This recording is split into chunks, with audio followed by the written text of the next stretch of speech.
If I didn't hold back because of my parents, I would have given notice long ago. I would have gone to the boss, and I wouldn't have minced matters. He would have fallen from his desk. That's a funny thing, to sit on a desk so as to speak to one's employees from such a height, especially one is hard of hearing and people must come close. Still, all hope is not lost. Once I have got together the money my parents owe him, that will be in about 5 or 6 years, I shall certainly do it. Then I'll take the big step. Meanwhile, I must get up, for my train goes at 5. He looked at the alarm clock, ticking on the chest. My God, he thought, it was 6:30. 6:45 was not far off. Hadn't the alarm gone? From the bed it could be seen that the little hand was set at 4 right enough. The alarm had sounded, but had he been able to sleep calmly through that furniture-shattering din? Calmly, no. His sleep had not been calm, but he had slept only the sounder for that. What should he do now? The next train went at 7. To catch it, he must hurry madly, and his collection of samples was not packed. Besides, he himself did not feel at all rested nor inclined to move, and even if he did catch the train, his employer's anger was inevitable, since the firm's errand boy would have been waiting at the 5 o'clock train and would have notified the firm of his lapse. He was just a toady to his boss, a stupid and servile boy.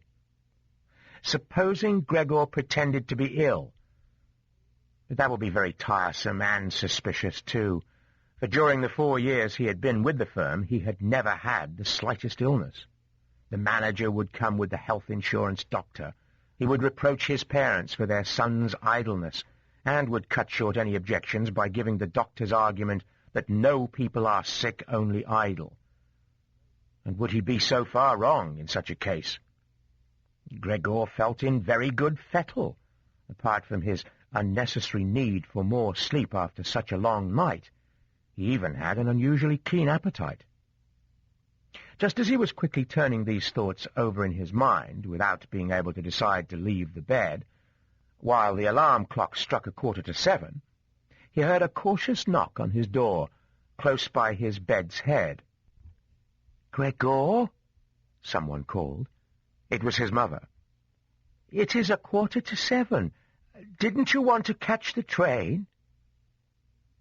What a soft voice! Gregor trembled as he heard his own voice reply. It was unmistakably his former voice, but with it could be heard, as if from below, a painful whining, which only allowed the words their real shape for a moment, immediately to confuse their sound, so that one wondered if one had really heard aright. Gregor would have liked to answer fully and to give an explanation, but in these circumstances he contented himself by saying, Yes, thank you, Mother, I am just getting up." No doubt the door prevented her from judging the change in Gregor's voice, for the explanation reassured his mother, who went away shuffling in her slippers. But because of this little dialogue, the other members of the family had become aware that, contrary to custom, Gregor was still in the house, and his father started to knock on one of the side doors, softly, but with his fists. "Gregor! Gregor!" he cried. "What is the matter?" And after a moment, in a warning tone, "Gregor! Gregor!" At the other side door, the young man's sister softly called, "Gregor, aren't you well? Do you need anything?" "I am getting ready," said Gregor, answering both sides and forcing himself to pronounce carefully and to separate each word with a long pause to keep a natural voice. His father went back to breakfast, but the sister still whispered, "Gregor, open the door, please do." But Gregor had no intention of answering this request. On the contrary, he complimented himself on having learned the habit of always locking his door, as if in a hotel. He would get up quietly, without being bothered by anyone. He would dress, and above all, he would have breakfast. Then would come the time to reflect, for he felt it was not in bed that a reasonable solution could be found.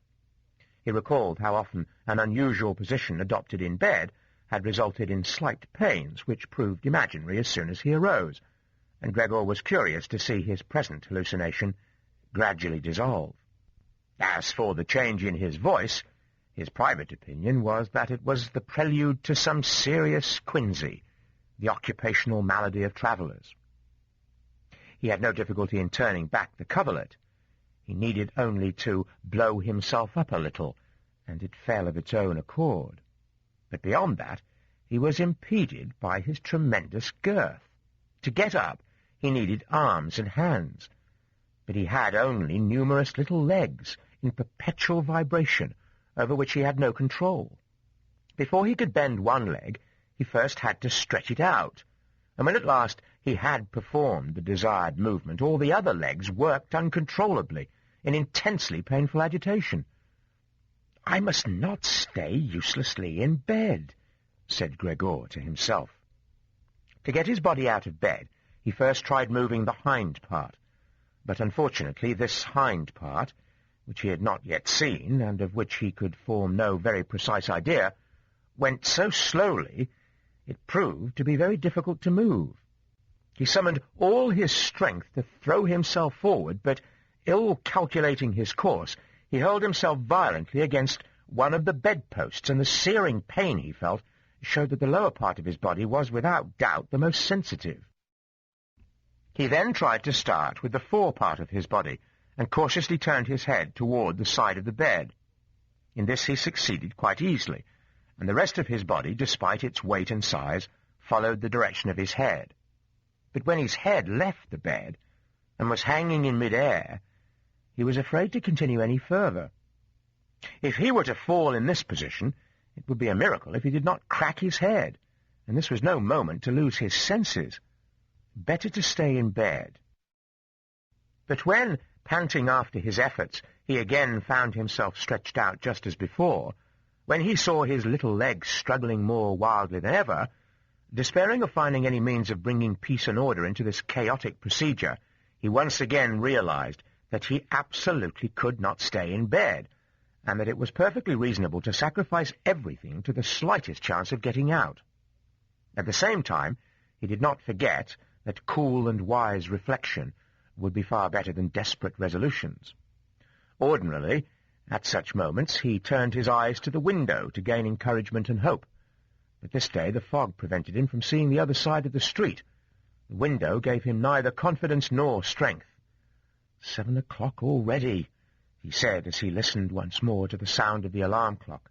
7 o'clock already, and the fog has got no thinner. He lay back again for a moment, breathing weakly, as though in the complete silence he could calmly await the return to his normal self. Then he said, "Before 1:15, it is absolutely essential for me to be up.